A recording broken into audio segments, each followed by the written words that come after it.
much money are you willing to pay, right? How much money are you willing to pay? I will say this, when we were doing debt instruments, I was doing a presentation trying to pay 12% return on people's money, which sounds pretty competitive, and I didn't close half anybody. And I didn't understand why.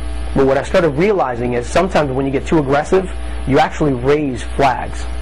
So when you're considering what kind of return you're willing to pay an investor, specifically in a debt instrument, you need to consider that your conservative side might be a little bit better for you. You might actually sell more people on it because they understand that you're, first of all, that you have an asset that makes sense, and that interest rate is a secured interest rate.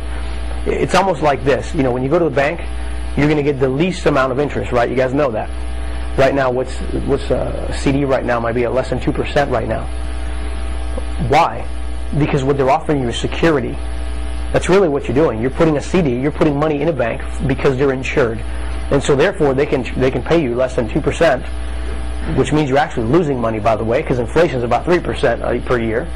But my point is, if you structured it like a bank would, which is what I'm talking about here, as long as you're conservative and you're not beyond all kinds of returns that you're offering this investor, the investor is really going to look at this in a serious way and decide based on the numbers of the property if he feels that that is a good enough investment for them to loan the money and get that kind of return. So consider that. Now also the other thing to consider is that's on the debt side. If you're going to give a deal to an investor, you need to decide what percentage am I willing to give up in order to bring an investor to the table and have a set structure. Now, can it be flexible? Absolutely. It can be flexible. For example, we might have a deal that we're working on that will give 50% of the project to the investor. But let's say the investor comes back, let's say just one guy, and he says, well, I want a little bit more. What do? You let the deal drop? No, absolutely not. So what do? Anybody have any ideas? Other than say, yeah, here, what do you want, right? What would you do? What would you do differently to structure this deal? Because we talked a little bit about this, right? So before this, and so we're kind of recapping this portion right now, this step. So an investor comes in, let's say we're trying to do the 14 East Washington building, we offered him 50%. He said, look, if I'm putting up all the dough, I want a little bit more of a return, right? Which is a pretty fair statement. So he makes us an offer, I want 65% of the deal. Would you take it? It's all in how the terms work, right? Okay, that's what's beautiful about this. But if you have a program like we're talking about here, then you can actually work with this type of negotiation and make a decision. For example, a lot of people think that when you say 65%, you gave up 65% of the deal, right?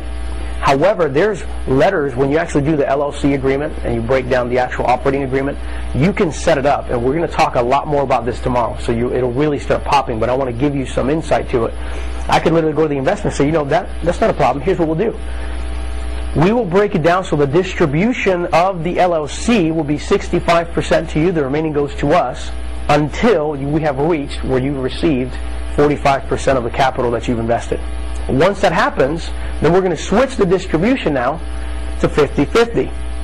And once I've gotten your money back and all of your capital is at hand, then we'll do 60-40. Guess who gets the 60 now? We do. Is that fair? The investor's now getting an infinite return, right? Because now you've paid him back. He's still in the deal. Is he happy? Absolutely. So part of that you need to consider as you're constructing your offer. How do you want to structure it? And especially when you get to the one player, which I'm telling you, we're dealing with some right now, and many times you try to renegotiate the deal or reinvent the process. And when you just say, okay, that sounds good.